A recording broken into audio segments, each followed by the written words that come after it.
There are more and more questions every day about how someone identifies, from gender pronouns and sexuality to someone's occupation, hobby, or religion. The question that I want to look at today, though, is how do you identify?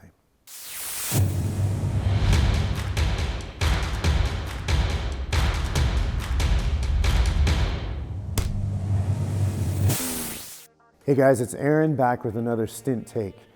This is a huge question nowadays, isn't it? Your identity. There's a spot to make it known on your social media.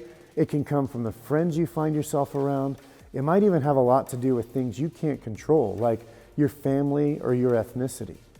But I want to take a look at this ever-growing topic of our identity. Everyone has an identity. So many of us strive for so long to create an identity that most times changes from middle school to high school, and then will change in college and probably even more times after that.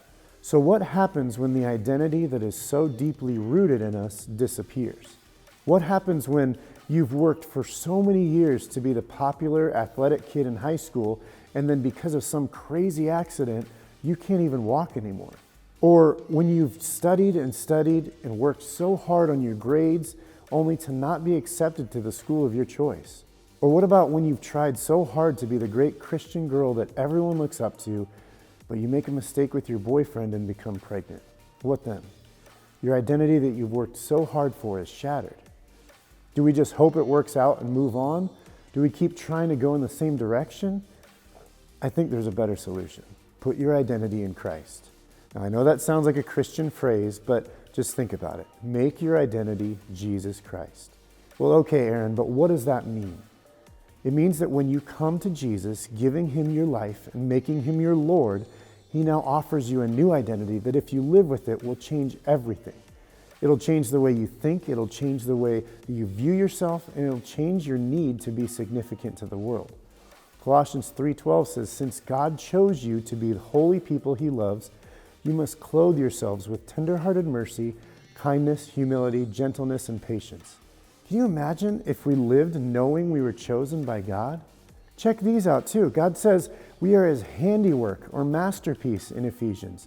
Jesus calls us the light of the world in Matthew 5. And God says we are his children in 1 John. You see, Satan wants to remind us of all of our failures. He wants us to forget that when we come to Jesus, we are a new creation. When we don't have the righteous confidence in who Jesus makes us, we lose heart. We start focusing on these other identities that take us away from what God has called us to. We focus on our job more than Christ.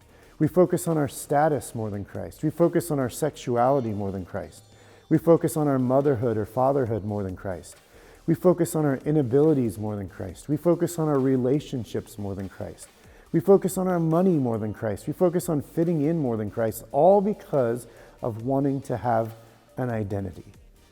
Colossians 2:8-10 says this, "Don't let anyone capture you with empty philosophies and high-sounding nonsense that come from human thinking and from the spiritual powers of this world, rather than from Christ.